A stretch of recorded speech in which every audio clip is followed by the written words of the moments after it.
berarti berada di selang yang kedua. Kejenuhan basah ada di selang di sini. Berarti dia adalah S2. S2. Demikian seterusnya. Semuanya kita lihat, semuanya kita cek, cross-check di tabel. Selanjutnya ada satu di sini contoh sengaja saya sampaikan, sengaja saya tulis. Ada zona AGK. Zona AGK itu zona agroklimat. Itu bisa Smith-Ferguson, bisa yang lain. Ya. Di sini B3, setelah dihitung dia B3. Sekarang kita lihat, di dalam persyaratan tanaman salak, zona AGK itu tidak dibutuhkan. Ya. Untuk tanaman lain, ketika kita berbicara iklim ya, temperatur, ini dia ada zona AGK juga. Ya. Tetapi salak tidak dibutuhkan, sehingga ya tidak kita hitung, tidak kita masukkan. Artinya, data itu tersedia, itu bagus, tetapi tidak kita pakai di dalam proses matching, di dalam proses pengkelasan. Sehingga ya sudah menjadi kekayaan data saja. Nah, setelah semuanya kita nilai, maka kita akan punya seperangkat proses penilaian di sini. Ada S1, ada S2, ada TD. TD itu tidak digunakan atau tidak dimanfaatkan. S1-nya ada berapa? 1, 2, 3, 4, 5, 6, 7, 8, 9, 10. Sorry, tadi ini ya S1, berarti 11. Ya, berarti 11. Sekarang S2-nya ada berapa? 1, 2, 3, 4, 5, 6, 7. Jadi dari sekian puluh karakteristik lahan yang sudah kita miliki untuk land unit 1, ternyata ada 11 yang S1. Sisanya adalah S2. Nah, nama Tobi tadi ya. Sisanya adalah S2. Pertanyaannya adalah, apakah penentuan kelas subkelas itu kemudian mengikuti yang terbanyak? Jadi misalnya karena S1 yang paling banyak, maka dikatakan sebagai S1, atau yang sedikit S2. Ini sering salah di dalam proses ujian. Yang benar adalah kelasnya adalah yang terburuk. Berarti kelasnya adalah S2. Jadi land unit 1 untuk ditanami salak dia S2. Bisa jadi land unit 2 S1, land unit 3 S3, land unit 4 S1, dan seterusnya. Mengapa S2? Karena ada faktor penghambat yang berstatus S2. S2-nya apa kalau begitu? Banyak, ada 6 tadi. Ada bahan kasar, ada pH, ada kejenuhan basah, ada salinitas, ada curah hujan, ada alkalinitas. Nah, karena ada 6 faktor pembatas, maka yang ditulis cukup 3 di dalam peta. Katakan 3 itu yang paling sulit diatasi. Yang pertama adalah alkalinitas, kemudian ada salinitas, dan yang berikutnya adalah kalau curah hujan relatif bisa diatasi karena ini curah hujan terlalu sedikit sehingga bisa diatasi dengan irigasi. Kemudian yang juga susah adalah kejenuhan basah, itu prosesnya lambat mengatasinya. Sehingga faktor penghambat itu minimal 3, maksimal 3 yang ditulis dalam peta. Ya. Tetapi dalam laporan ya 6-6-nya ditulis. Hanya ketika di peta hanya 3 yang betul. Itu adalah kelas aktual. Kelas kesesuaian lahan aktual. Jadi kesesuaian lahan aktualnya adalah S2 dengan faktor penghambat, alkalinitas, salinitas, dan kejenuhan basah. Pertanyaannya, apakah dalam land unit 1 itu punya kelas potensial? Potensial. Jadi kelas kalau faktor penghambat tadi kita perbaiki, maka dia bisa menjadi aktual. Kalau bisa diperbaiki silahkan. Tapi dengan melihat fakta bahwa ada 6 faktor penghambat, itu pasti biaya perbaikannya mahal. Apalagi dari 6 itu ada beberapa yang sulit untuk diatasi. Yang sulit itu adalah contohnya tadi alkalinite. Terlalu banyak natrium juga salinitas garam ya. Terlalu banyak garam natrium yang ada di situ, yang ada di unit 1. Mungkin tanahnya dekat dengan pantai atau masih terpengaruh oleh pasang surut pantai. Dan itu sulit mengatasi. Belum lagi kejenuhan basah. harus tambahkan basa-basa dalam bentuk pupuk, dan faktor yang lain. Sehingga kalau 6-6-nya kita perbaiki, butuh biaya yang sangat besar. Kemudian pertanyaan berikutnya adalah, kalau butuh biaya yang sangat besar seperti itu, apakah hasilnya akan memadai? Apakah hasil produksi salak setelah panen akan menutup biaya? Pertanyaannya kan begitu. Saya rasa tidak, ya, karena akan sangat berat proses perbaikannya. Sehingga ya sudah, kelas aktualnya itu adalah S2 dengan faktor penghambat bla bla bla, kelas potensialnya ya S2 juga dengan penghambat bla bla bla, dengan tambahan penjelasan bahwa faktor-faktor penghambat itu tidak bisa diatasi atau sulit diatasi, sehingga membutuhkan biaya yang sangat mahal, dan itu akan membatasi nilai keuntungan, akan mengurangi secara drastis nilai keuntungan. Maka itulah yang namanya evaluasi lahan, memberikan pilihan kepada pemilik lahan tentang rencana usahanya. Oke, itu adalah contoh ya, contoh yang kebetulan tidak bisa diatasi faktor penghambatnya. Sekarang seandainya ya, seandainya tadi kita lihat lagi ya, pH mana pH? pH ini ya, seandainya pH di tempat usaha itu di lanjutan 1 itu katakan pH-nya 4. 4 berarti ada posisi di sini ya. Kalau posisi di sini berarti tanah itu S3. Maka kita lihat, seandainya hasilnya pH-nya adalah 3, sehingga di sini menjadi S3, ya, maka tentu akan mengubah kelas aktua. Ya, kelas aktuanya akan berubah. Aktuanya apa kalau begitu?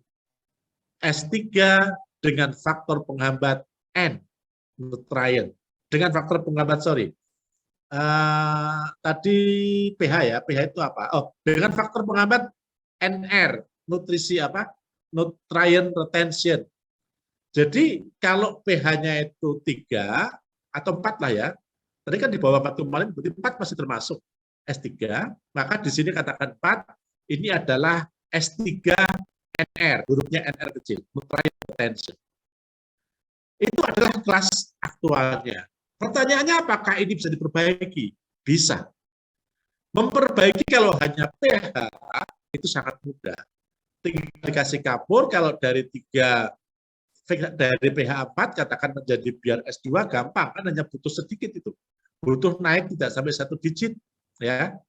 Butuh hanya naik 3, mungkin tidak sampai 2 ton per hektar kapur dibutuhkan. Dan itu perbaikan dengan kapur itu berlaku untuk beberapa tahun. Artinya kalau tahun ini kita beri, maka 2 tahun ke depan nggak usah kita beri lagi, nggak apa-apa. pH-nya masih dalam kisaran yang sama. Tapi udah 3 tahun lebih harus kita just ulang, harus kita tambahkan ulang. Sehingga kalau misalnya hasil analisanya yang sama semua, tapi pH-nya di sini adalah 4, maka kelas aktualnya adalah S3 dengan faktor penghambat NR. Terus bagaimana kelas potensialnya? Kelas potensialnya adalah S2, karena NR yang pH tadi bisa diatasi dengan mudah dengan memberikan kapur. Setelah dia masuk S2, maka akan berlaku yang lain ini. Dan dia tidak efisien kalau diperbaiki. Sehingga kelas potensialnya ada. Jadi S2 dengan faktor pembatas bla bla bla tadi. Bukan S3 lagi. Aktualnya S3, potensialnya adalah S2. Itu lanjut 2 mungkin ya. Lanjut 2. Lanjut 1 tadi ini, lanjut 2 kita ubah pH-nya. Oke, itu adalah simulasi. Nah, itu adalah bagaimana kita menilai sebuah evaluasi kesesuaian. Sekarang kita lihat contoh peta. Ini adalah satu survei yang dilakukan pada satu areal, katakan misal 10.000 hektar. Dalam 10.000 hektar itu dipertimbangkan 4 jenis tanaman, yaitu jagung, kacang tanah, vanili, dan cengkeh. Si pengusaha ingin mengkombinasikan 4 tanaman ini dalam arealnya. Ini yang warna-warna ini adalah land unitnya. Jadi land unitnya ratusan ini. 10.000 hektar land unit ratusan. Ya, ratusan.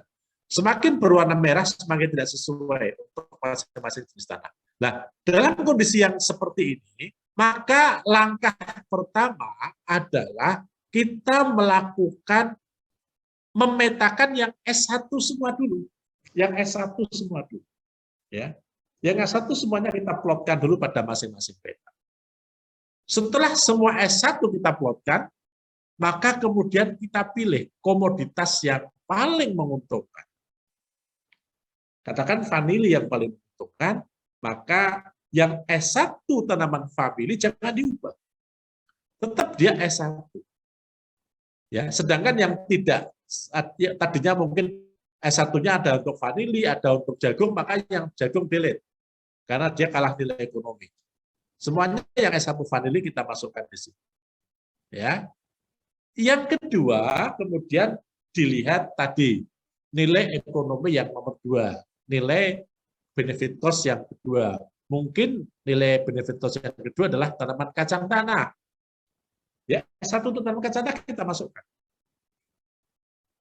Yang tadinya jagung kita delete. Kita ganti dengan kacang tanah. Ya. Yang tadinya cengkeh juga kita delete. Kita ganti dengan kacang tanah dan seterusnya. Sampai keempatnya itu terpetakan di dalam land unit kita. Setelah S1, S2 gantian yang dicari. S2 nanti akan terplotkan semua, sehingga hasil akhirnya sebetulnya merupakan sebuah simulasi. Ya. Simulasi dengan lebih mengedepankan kelas kesesuaian yang lebih baik dan nilai ekonomi yang lebih baik. Ya. Sehingga ini adalah salah satu pilihan ya. Ini adalah pilihan-pilihan. Kalau ditanami dengan tanaman jagung, maka yang hijau, yang S1, S1 minus ya, itu seperti ini. Artinya sebarannya sedikit. Kalau vanili lebih sedikit lagi, vanili lebih rigid, lebih sedikit lagi. Kalau kita tanami dengan tanaman kacang tanah, hijaunya lebih banyak. Ya. Kalau kita tanam dengan cengkeh lebih banyak lagi karena dia tanaman tahunan. Ya, dan seterusnya. Sehingga yang pertama ya hijau-hijau yang dari vanili kita pertimbangkan, ya. Kemudian baru kita pilihkan yang untuk kacang tanah dan untuk jagung dan kemudian untuk cengkeh. Kita simulasi. Sehingga pada suatu titik nanti akan didapatkan kombinasi jenis tanaman pada masing-masing land unit sesuai dengan kesesuaian yang paling bagus tanaman itu dan juga kesesuaian berdasarkan nilai ekonomi yang tertinggi pada tanaman yang dimaksud. Ya, saya pikir itu ya kuliah kita hari ini. Selanjutnya kita diskusi ya. Ini kuliah terakhir, jadi saya berharap ada diskusi yang menarik yang bisa diikuti oleh kalian, yang bisa disampaikan oleh kalian. Ini kok pesertanya 96 ya, apa gabungan ya? Atau ada kelas lain yang ikut ya? Saya tuh bingung kemarin itu mau ini yang mana yang belum. Tapi nggak apa-apa yang ikut lagi silakan ya, yang ikut lagi silakan biar lebih jelas. Interupsi Pak. Ya. Izin memperjelas Pak. Tadi yang soal tabel kesesuaian lahan yang S1 sampai S3 Pak. Ya. Jadi bisa nggak Pak kalau kita sebutkan kalau S2 itu merupakan acuan minimum Pak. Jadi suatu lahan itu tidak harus S1 tapi jangan sampai S3 Pak. Seperti itu ya. Bisa dikatakan seperti itu nggak Pak? Kalau dari aspek teori Mas, S3 itu tetap dikatakan sebagai sesuai, meskipun sesuainya marginal. Sesuai marginal itu kalau dalam bahasa ekonomi sesuai pas-pasan. Sesuai yang biaya produksinya itu akan tertutup oleh produksi, oleh hasil, tetapi keuntungannya minimalize. Ya, jadi masih diberikan slot untuk bisa ditanami di situ. Kalau yang N sudah sama sekali nggak bisa. Tetapi pilihan S3 itu pilihan terakhir memang. Jadi yang kita lihat S1-nya dulu untuk semua tanaman, posisinya di mana ini S1 untuk semua tanaman. Nah, ketika nanti untuk S1 untuk semua tanaman ada yang overlap, ada yang sama, di land unit yang sama, maka pada land unit yang sama itu kita pilih dari 2 atau 3 tanaman, kita pilih yang nilai ekonominya paling tinggi. Tapi tidak selalu nilai ekonomi yang paling tinggi ya, tidak selalu, tergantung pada pemiliknya, kadang-kadang yang manajemennya paling mudah, itu juga termasuk. Beberapa, gini contohnya, di Sumatera, orang tidak terbiasa bertanam padi dulu. Sehingga ketika ada evaluasi untuk tanaman padi, maka kalau dia tidak S1, maka para evaluator lebih cenderung sudahlah dibiarkan dalam bentuk ladang saja. Karena mereka lebih terbiasa dengan menyadap karet. Karet itu kan manajemennya ringan. Karet itu perawatannya rendah. Tapi kalau padi setiap kali sehari dalam 100 hari umur padi, maka mungkin petani 70% harus ke ladang untuk ngecek, harus ke sawah untuk ngecek, gitu ya. Jadi ketika ada satu land unit di tempatnya S1 oleh beberapa komoditas, maka pilihannya bisa dari aspek keuntungan yang paling bagus, bisa dari aspek umur yang paling pendek, bisa dari aspek manajemen yang paling mudah. Ya, tapi paling tidak seorang land evaluator itu menampilkan hasil itu, memberikan pilihan kepada pemilik lahan, Bapak ini konsekuensinya adalah seperti ini. Begitu ya, Mas Hanif ya. Baik, Pak. Terima kasih, Pak. Oke. Yang lain?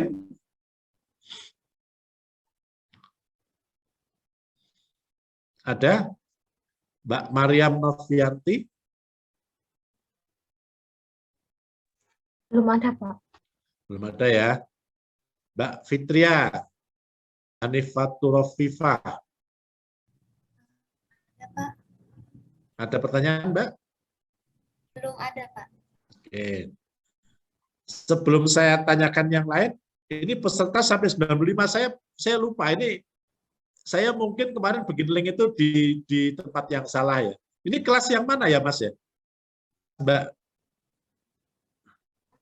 Hari Senin, Pak. Yang hari Senin jam berapa? Yang sore, Pak. Yang jam 5? 3. Ya, kalau yang seharusnya ini yang hari Senin jam 3. Tapi ini pesertanya kan nggak sampai 95, harusnya kan cuma 60-an ya. Ini yang lainnya itu dari kelas mana ini? Saya lupa, mungkin saya salah nunyul tadi kemarin waktu buka di Elena. Iya Bapak, yang rombel 1 ikut masuk Pak. Soalnya kan yang hari Senin jam 4:30 itu udah ikut kuliah bareng rombel 3. Ini ada link lagi, jadi kami ikut lagi Pak. Oh gitu ya. Berarti saya salah naruh link. Iya Bapak. Ya udah nggak apa-apa ya, malah kebetulan ya, malah bisa mengulangi lagi apa yang sudah saya sampaikan. Oke, ada pertanyaan?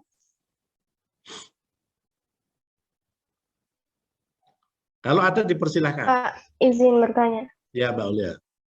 Kalau misalnya skripsi, namanya evaluasi lahan itu apa mungkin, Pak? Mungkin, Mbak. Saya beberapa kali membimbing skripsi dengan tema evaluasi lahan. Tetapi saran saya, evaluasi lahan itu kan kalau evaluasinya luas itu kan butuh biaya yang sangat besar ya, butuh biaya yang sangat besar, sehingga mahasiswa itu sebetulnya bisa mengambil contoh saja, katakan berapa hektar lahan di tempat kalian, kemudian ambil sampel tertentu. Lebih baik lagi kalau data sekundernya sudah tersedia, sehingga nanti hanya menambahkan beberapa hasil analisis laboratorium, ya. Atau kalian sudah punya data dari tempat lain yang data itu dipakai untuk kegiatan tertentu, tapi data itu bisa dipakai untuk evaluasi lahan, itu juga bisa. Bahkan kalau land evaluasi untuk land capability ya, untuk kelas kemampuan lahan, itu beberapa kali saya bimbing, ya. Bahkan mahasiswa kita itu ada, dulu saya bimbing evaluasi lahan untuk tambak udang faname. Pernah saya bimbing. Kalau udang faname itu jelas faktor utamanya adalah kekeruan, kemudian kadar garam, kemudian apalagi dia lupa saya. Tapi ada cukup banyak faktor. Tapi tidak terlalu berat. Nah, kemudian ada juga evaluasi lahan untuk longsor, kalau itu paling sering ya. Kalau longsor bisa dengan Pak Heri, bisa dengan saya juga. Ada juga evaluasi lahan untuk itu apa namanya yang menggunakan permennya Kementerian Pertanian. Degradasi lahan, evaluasi lahan untuk menilai lahan-lahan yang mengalami degradasi itu juga bisa. Banyak pilihan, silakan nanti dipelajari lagi ya.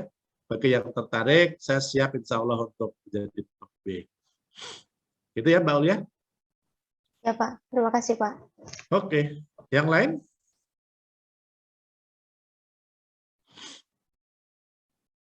Ada nggak? Tidak ada ya. Baik, kalau tidak ada, ini adalah kuliah terakhir dari saya. Presensi untuk yang kuliah harusnya jam 3 udah saya upload ya. Nanti tolong promptingnya untuk segera memvalidasi. Kemudian tadi yang disampaikan oleh Mbak, siapa tadi? Mbak Najratun bukan, yang kelas yang jam 17, kebetulan memang saya ingin menambahkan 1 kali pertemuan ya, agar menjadi genap, karena saya khawatir nanti ada yang pernah tidak masuk sampai 4 kali. Khawatir nggak bisa ikut ujian nanti kalau persensinya cuma 15 kali kan nggak bisa ikut ujian, sehingga harus saya tambahkan. Oke, baik, kalau begitu tolong nanti segera divalidasi ya. Sorry, yang 15 belum saya tambahkan, setelah lagi saya tambahkan. Terima kasih atas kehadirannya, mohon maaf atas kekurangannya.